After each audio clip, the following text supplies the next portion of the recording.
Suzanne Lyall, better known to her friends, family and co-workers as Suzy, was an extremely intelligent, thoughtful and compassionate human being. Her interests in technology and talents for computer science were cut short by an unexplainable, untraceable vanishing in March of 1998, leaving all who knew her, both in life and through the World Wide Web, grasping for answers in a sea of evidence that drowned us all in doubt.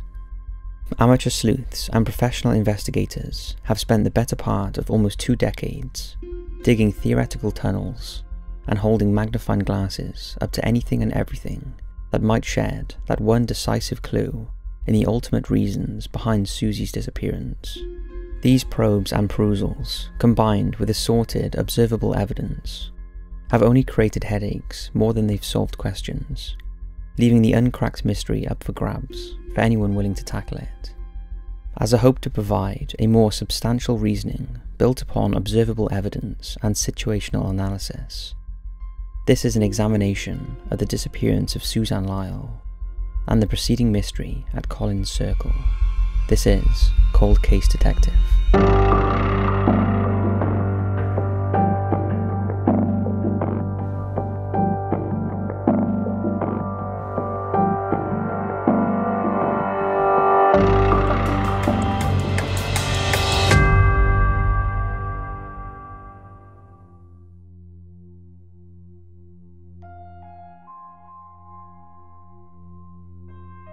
Suzanne Lyall was born on April 6, 1978, in Saratoga Springs, New York. She was the youngest of 3 siblings to parents Doug and Mary, who hadn't planned for a 3rd child but welcomed Suzy into their world. Suzy was a quiet, shy, yet unbelievably introspective young girl. Growing up close to her older brother, Stefan, Suzy would stick to herself at school instead of forming many social relationships. However, she nonetheless developed a deep understanding of human nature and wrote poetry in her notebooks, so passionate that she would jump out in the middle of a shower with the water still on and run into a room just to jot down her latest inspiration. This sensitivity and dedication soon bled into the realm of science and technology, where Suzy would research all day and build machines and trinkets from scratch by night. In high school, Suzy discovered her love for computers, and by extension the internet. As a teenager, Suzy would form virtual friendships with other tech lovers on message boards, eventually joining a computer club in the nearby town coffee shop. It was at these informal meetings where Suzy met her long-term boyfriend, Richard Condon, a fellow intellectual and computer whiz. Over the next few years, Suzy and Richard grew very close. Even after he left high school a couple of years before she did, Suzy maintained a romantic relationship with Richard, despite their age difference. In 1996, Suzy finally graduated from local high school and attended State University of New York at Oneonta to officially study computer science. However, just a year at Oneonta proved to be too easy for Suzy, as her coursework wasn't challenging her actual level of intelligence. To increase her studies, Suzy transferred to the State University of New York at Albany, or Sunny Albany for short. Doug and Mary believed that Suzy had actually transferred to be closer to Richard, who lived much closer to Albany. Doug described Richard as being very mature for his age, and Mary felt that he had been a little controlling in regards to his relationship with Suzy. It didn't affect Suzy's independence though, as she worked 2 off-campus jobs at local computer stores, including a Babbage's game shop at the local Crossgates Mall in Guilderland, New York. As time passed through the winter of 1998, all seemed normal to Suzy and the rest of the Lyall family. Doug and Mary were happy as empty nesters, with their 3 children achieving their goals and moving on to greater things. Suzy was balancing classes with work, a relationship, and of course her passion for computers. Everything proceeded smoothly, despite the occasional school-related stress, until March of '98 brought an unexpected gloom and doom to not just Suzy Lyall, but her family and friends as well. Sometime during the years of 1993 or 1994, Suzy meets up with her boyfriend, Richard Condon, on the internet and joins his computer club at a local New York State coffee shop. They soon enter a relationship whilst both in high school that lasts for the next few years. At various points through the next few years, Suzy and Richard's relationship fluctuates, almost breaking apart during a few unstable moments, but never creating a hostile or harsh situation. In the summer of '97, Suzy transfers to a state university in Oneonta to sunny Albany to engage in more demanding courses and supposedly be closer to Richard. Later that year, in the autumn of '97, Suzy supplements her income with a couple of jobs. Not long after the turn of the new year in winter of '98, Suzy tells an anonymous co-worker at the mall that she feels as if she's being stalked by someone she doesn't recognise. Suzy shows little fear or anxiety despite the hunch, and never reveals further details to either the co-worker or her family. On Valentine's Day, Suzy's mother, Mary, drives her to Richard's house in the afternoon for a quick stop. Mary theorises that Suzy was delivering a Dear John letter as preparation for a final breakup. She concludes that Suzy's tension increased as a result of seeing someone else. Who this someone could be was unknown. Throughout the remaining days of February 1998, Suzy goes to work at Babbage's under immense stress from upcoming exams, often appearing uptight and in a variety of moods around her boss at the shop. On March the 1st of that year, Mary talks to Suzy for the last time. Mary recalls Suzy being concerned about her finances and waiting for the next paycheck to arrive. Mary attempts to offer a bit of money to her daughter, but Suzy declines the proposal. On the morning of March the 2nd, Suzy completes the big exam she had been anxious about in the preceding weeks. Either right before or right after the exam, on the same fateful day, Suzy withdraws her usual $20 from an ATM machine, located near the bus terminal at Collins Circle, the normal stop for Suzy before she leaves for work. Later in the afternoon, on the 2nd, Suzy makes another uncharacteristic ATM withdrawal. At about the same time her shift at Babbage's starts in Crossgates Mall, at a machine located near the store, again in the amount of $20. Moments later, when Suzy actually clocks in for work at 4 p.m, she appears more like her average self, much calmer than she had been in the months of February, at least according to her manager. At about 8 p.m. on the 2nd, the manager of Babbage's leaves for the day, leaving Suzy to finish up her shift per usual. Everything is how it should be, but unknowingly to the manager, this is the last time he'll make contact with her.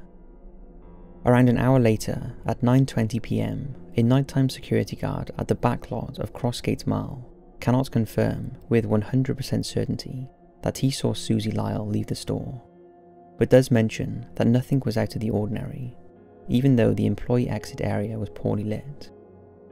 It's understood that at that time, Suzy boards a Capital District Transportation Authority bus, headed towards campus, profiled by the bus driver at the time. This is the last confirmed sighting of Suzanne Lyall before her disappearance. After a 25-minute commute at 9:45 p.m, the bus makes its scheduled stop at Collins Circle. The driver at the time could not remember if Suzy had exited, though a friend of hers claimed she saw her get off the bus and walk away. This would be the last unconfirmed sighting of Suzanne. The next morning, on March the 3rd, Suzy's boyfriend Richard makes a call to her parents, informing them that he never received a call or email from Suzy the night before after returning from work and couldn't reach contact with her. Just a few hours pass by before Doug and Mary contact sunny Albany campus police to officially announce that Suzy is missing. The campus police do not immediately react, however, and say periods of absence for college students is common. One of the officers attended Suzy's next class to look for her, but she never arrives.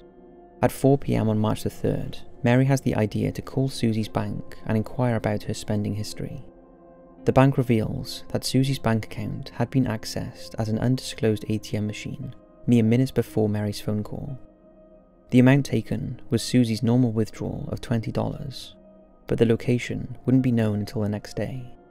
The morning of March the 4th, Suzy's bank calls Mary again to inform her that the location paying for the ATM came through, and was recorded by a machine at Stewart's Shop convenience store in Albany, a few miles away from campus and in a part of town rarely visited by Suzy.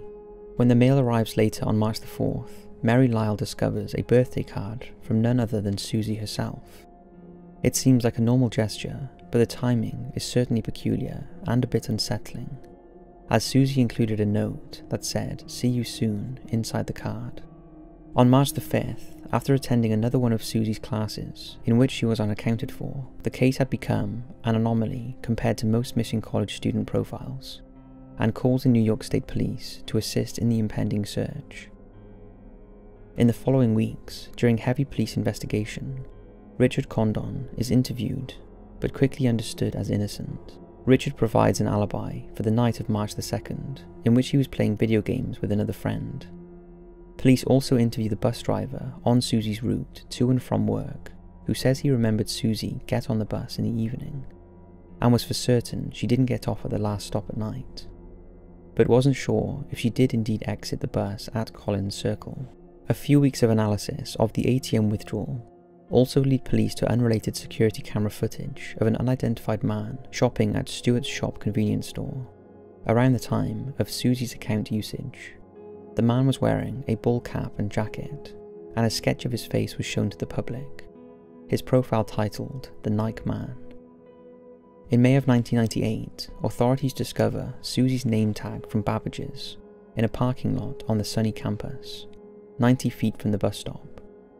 However, it's never determined how long the tag had been lying there, and police recover 0 traces of DNA or other forensics.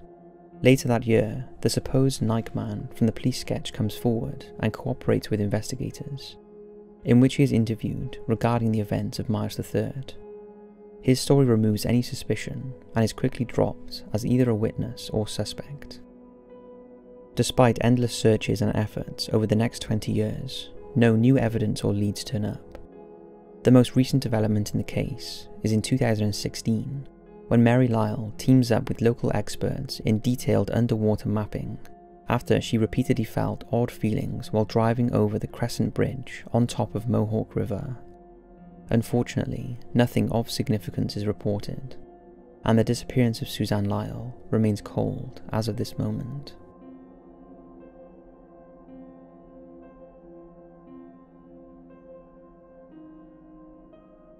When dissecting the entire case, the most scrutinised and heavily referenced pieces of evidence are the ATM withdrawals and complete mystery regarding who exactly accessed the machine, with both Suzy's debit card and the respective personal identification number. The most glaring detail with this case point is the time in which it happened. Somebody accessed Suzy's account well after she was last seen. This alone makes little sense. If Suzy was robbed and then kidnapped, why would the culprit wait almost 24 hours before actually using her debit card? It's been clarified that only 2 people knew the exact PIN for the bank account, which was Suzy herself and Richard, her boyfriend. However, while this seems suspicious on the surface, it wouldn't take too much coercion for a kidnapper or perpetrator to coax the information from Suzy if she was held captive. That's not the only strange aspect of the ATM ordeal though. Doug and Mary Lyall were certain the location of the ATM, at an Albany convenience store in a different part of the town, was nowhere near the usual route Suzy took to either work or leisure activities. It wasn't a popular place for purchases made by fellow Sunny students either. The clerk of Stewart's shop did not recognise Suzy's picture, and didn't remember seeing her on March the 3rd or any day prior. Police thought they had the ATM mini mystery solved when they viewed CCTV footage at Stewart's shop and noticed a suspicious figure who walked inside of the convenience store around the same time the ATM machine was operated under Suzy's account. This spawned the Nike Man suspect and conspiracy theories, but ended up being nothing more than circumstantial theory and rumoured racial profiling. Of course, the frustrating part about the CCTV footage and the ATM use is the fact that the cameras do not actually cover the ATM machine itself. Instead, they are positioned above the counter inside of the store. Thus, anyone can use the ATM without exposing their identity. This adds a wrinkle in Suzy's case. Not only are we blocked from seeing who was exactly activating her information, but we must take into consideration that this location was used on purpose by the user. Whether it be a kidnapper or even Suzy herself, the user might have known this specific ATM was protective of identity, and could only be traced by GPS rather than facial profiling. In the grand scheme of things, the ATM controversy is certainly the biggest case point, but also a fruitless trail of conspiracy and confusion, rather than telling us anything useful at all, besides the fact that someone involved was risking their plan at 4 PM on March the 3rd.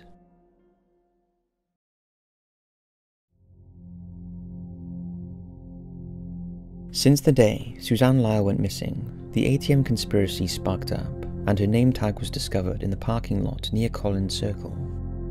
Countless theories have been proposed across the internet and publications all over the world, trying to unlock the secrets of the seemingly unexplainable mystery.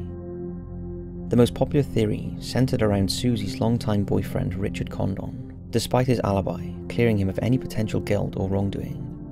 Followers of the case stuck with their gut feelings.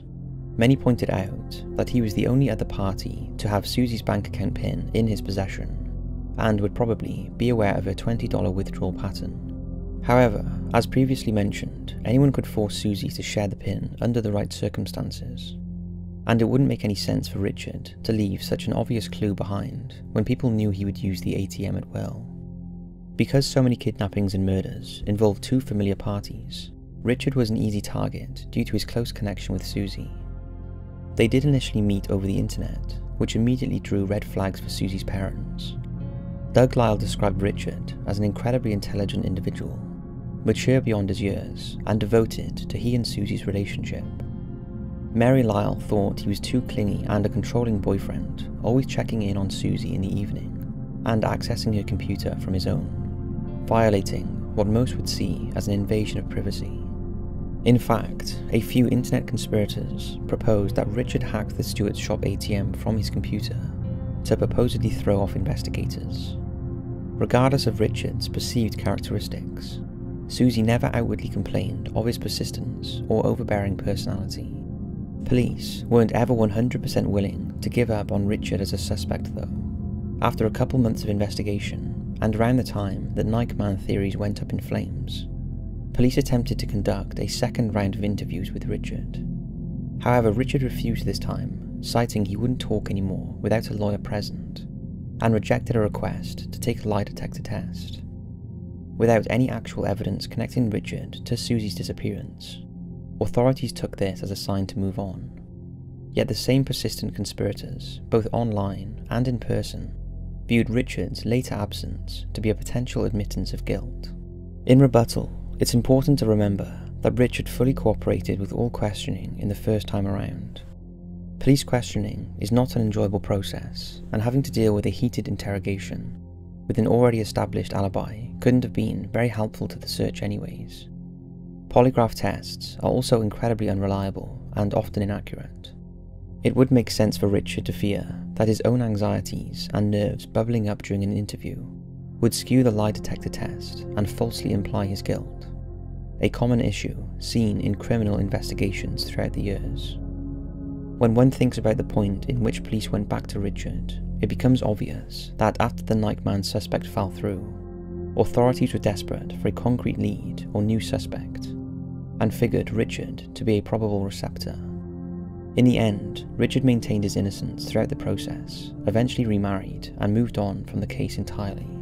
A couple of other potential suspects were considered at one point or another, although both were cleared almost as fast as they were encumbered. One of the suspects wasn't actually profiled as a specific person, but instead hypothetically drew up from a very similar case exactly 13 years prior to Suzy's disappearance. In March 1985, another sunny Albany undergraduate student named Karen Wilson was last seen getting off a public transit bus 1 mile away from campus. Much like Suzy's vanishing, an intense search bore no evidence or traces of Karen, leaving the case just as cold. When combing through other criminal records in the upstate New York area, police also came across documents from an anonymous convicted rapist who just so happened to be on the move at the exact same time Suzy disappeared. However, upon extraditing the felon from Illinois back to New York for questioning, he revealed a solid alibi and was excluded from any further consideration. Another convicted criminal was reckoned to be a suspect 7 years later, in 2005, when a man named John Regan faced trial for attempted abduction of a female high school student in 1993. The kidnapping occurred on the streets, close to Saratoga Springs High School, just a short distance away from the Lyall's hometown of Ballston Spa. Both Suzy's parents and investigators thought the similarities of the cases were peculiar, and attempted to question John about any possible involvement. Unfortunately, John refused to discuss any outside cases with authorities, and ended up in jail for his own crime. Police skeptically crossed his name off the list. One of the biggest theories churned from the mystery is one that many people are afraid to consider and do not want to discuss: the fact that Suzanne Lyall might have left on her own accord. While there is no explicit evidence that confirms such a belief, it must be considered in a case with no solid rhyme or reason. Suzy was a very private person with little social interaction. She had her boyfriend, her family members, and her co-workers, but that was about it, at least to our knowledge. It's important to remember she spent a lot of time on the internet, connecting virtually to a whole other community. That's how she met Richard in the first place, so it's not out of the realm of possibility that she met others in anonymous message boards. What if she met a group of people that persuaded her to leave? While incredibly unlikely, there wasn't anything forcing her to stay in the Albany area. In the same vein, Suzy's mother said multiple times that Suzy was living paycheck to paycheck, and specifically worried about her funds in the days leading up to her disappearance. Mary even tried to loan a little money, but Suzy was quick to reject the offer. Another internet-related possibility was Suzy found an alternative method to make money, or received an offer she couldn't refuse from someone out there in the web. If it were far away from home, she would most certainly need a little money to supplement the journey, which would explain the frequent ATM withdrawals both on the 2nd and on the 3rd of March.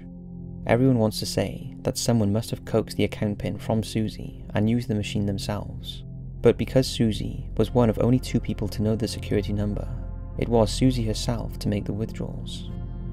Both Doug and Mary Lyall agree that their daughter was a creature of habit and wouldn't venture away from her normal way of life, which on one hand explains the consistency of the $20 money orders, but also makes one question why she'd make such a drastic decision to leave home as well. It would also be very cold-hearted to leave without telling a single soul, but to also send her mother a birthday card promising to see her soon. On the other hand, it's more likely that Suzy had a secret mission only she knew about, and was kidnapped, or worse, somewhere along the way. She very easily could have wanted to remain quiet about an errand or internet-related task, but ran into trouble without anyone knowing. This would still explain the random ATM usage and why she disappeared without a trace while leaving her possessions behind. The one argument against such a claim, and the biggest wrinkle in the entire Suzanne Lyall case, is the employee name tag found in the parking lot near Collins Circle 2 months after the disappearance. If Suzy left on her own accord, why in the world would she or her kidnapper come back to sunny Albany campus to place her name tag near the place she was last seen? The only reasonable thought is Suzy dropped it off after departing the bus and rerouting to another destination other than her dorm. Considering the parking lot in which the tag was found is in the opposite direction of Suzy's living quarters, some reports have stated the name tag found isn't even the one she would have been wearing the night she worked last. It's also peculiar that the clue wasn't even discovered until 2 months after she went missing. If the sunny Albany campus was combed by investigators as rigorously as they maintained it was, the whole scenario is as mind-boggling as the case itself, leaving most theories up in the air. When looking at the big picture, it's nearly impossible to confidently give forth a solid conclusion regarding Suzanne Lyall's mysterious disappearance. However, taking everything into consideration, only one theory truly makes sense. Suzy was taken by someone only she knew, anonymous to even her closest friends and family. This hypothesis stems from 2 major clues hinted at by Suzy's co-workers and her mother. The co-worker revealed early on in the search that Suzy had mentioned she felt she was being followed by an unknown figure, but wasn't worried, meaning it could have been someone she either vaguely recognised or wasn't even sure it was a stalker. Then Mary Lyall shared she believed Suzy had been seeing someone outside of Richard, due to a little bit of strange behaviour and the crumbling connection with her ex-boyfriend. Both propositions are quite possible, and while neither can be confirmed, they would both play intricate roles in a possible kidnapping, and could easily be connected to one another. How did Suzy know this theoretical person, the internet? Records indicate that police did a technical analysis of Suzy's computer, but whether or not they sourced her browsing history or frequented message boards is unknown. Even if they did, it's not difficult to hide virtual relationships that aren't tethered to a physical hard drive. If Suzy was indeed stirring something up with somebody she wanted to keep a secret, the internet was probably her only communication. Inclusion of the fact that Suzy was incredibly gifted with computer science and a long-time internet user only legitimates this theory. She could have hidden this information from Richard, who had access to her files and took the secret with her. We've also concluded that the prime mystery at Collins Circle didn't actually happen at Collins Circle at all, instead happening at an unspecific location between the Crossgates Mall and sunny Albany campus. This conclusion arises from the lack of assurance in supposed eyewitness sightings of Suzy after she clocked off work. The night security guard at the mall said nothing was out of the ordinary in the back employee parking lot, and the bus driver of the specific vessel that picked up Suzy on the night of March the 2nd confirmed that he saw her get on board at 9:20 p.m. However, the assurances stop after that. The bus driver never remembers Suzy exiting the bus at Collins Circle, but knows she got off before the last stop. In addition, the student who claims to have seen Suzy on campus at 9:45 the night she vanished only thought she saw Suzy and was interviewed an entire 48 hours after the fact. These wobbly, unsure sightings are too fragile to believe with certainty. In terms of after boarding the bus, we believe Suzy met with her contact in the Albany suburbs and was either abducted that night or sometime during the following day. She was most likely meeting a secret lover or virtual friend, probably needing money to explain her random withdrawals throughout the afternoon, and then was forced to take out more the following day after the suspect showed their true colours. Explaining the ATM withdrawals on March the 3rd, the perpetrator probably strategized using an ATM without a dependable security camera, and utilised the steward's shop hidden machine and out of the view of CCTV. We believe Suzy was still alive on March the 3rd and was the person to actually use the bank PIN, since it had been entered in correctly only once, and her usual $20 amount was withdrawn. After this moment, while under the threat of her captor, Suzy's fate dissolved into darkness. She never returned to campus, as her tap card for the dormitory wasn't used after March the 2nd. In terms of the mysterious name tag found in the sunny Albany parking lot, we figure the true perpetrator discovered that was the assuming location of Suzy's last confirmed activity a couple of months after the initial disappearance. So they thought of an item that would link to Suzy, cleaned her work name tag, travelled back to the campus and placed it near the Collins Circle bus stop, all to try and keep authorities on the wrong trail. It may seem like an unnecessarily and extensive scheme, but the clues lack plausibility in the first place, and fits within the ultimate findings. We are confident she intended to resume her normal life after the meeting with an assumed stranger, resting in the fact that she told her mother in her birthday card, "See you soon." What eventually happened to Suzanne Lyall will not be speculated to save her case from the endless pits of inconsiderate conspiracy theory. Her parents have attempted the same grace, and through finding the positives of such a confusing tragedy, have managed to sustain laws regarding the time period state and federal law enforcement investigate missing persons cases. Young adults like Suzy, specifically college students, have historically been mishandled when reportedly missing, and the Lyall's legal efforts have made their daughter's age group just as much a priority as young children. It's regular people like us who can help aid these programs and help fight the growing number of missing persons cases. We wouldn't report this if we didn't think it could help remind the world, spread awareness, and potentially help bring a new clue or lead to the forefront of the search. Until we find her, Suzy will remain a symbol of inspiration and remembrance. It's important not to forget that before her case froze, she was a human being, a woman with a future in computer science and leader in technology advancement in the 21st century. She was quietly bright, with an intelligence unlike any of her peers. Her dedication to poetry and creativity sparked a light across all she came into contact with, and we hope that light continues to shine again here soon. Until then, The search continues as we push for persuasiveness and fight for answers to the disappearance of Suzanne Lyall and the mystery at Collins Circle. This is Cold Case Detective.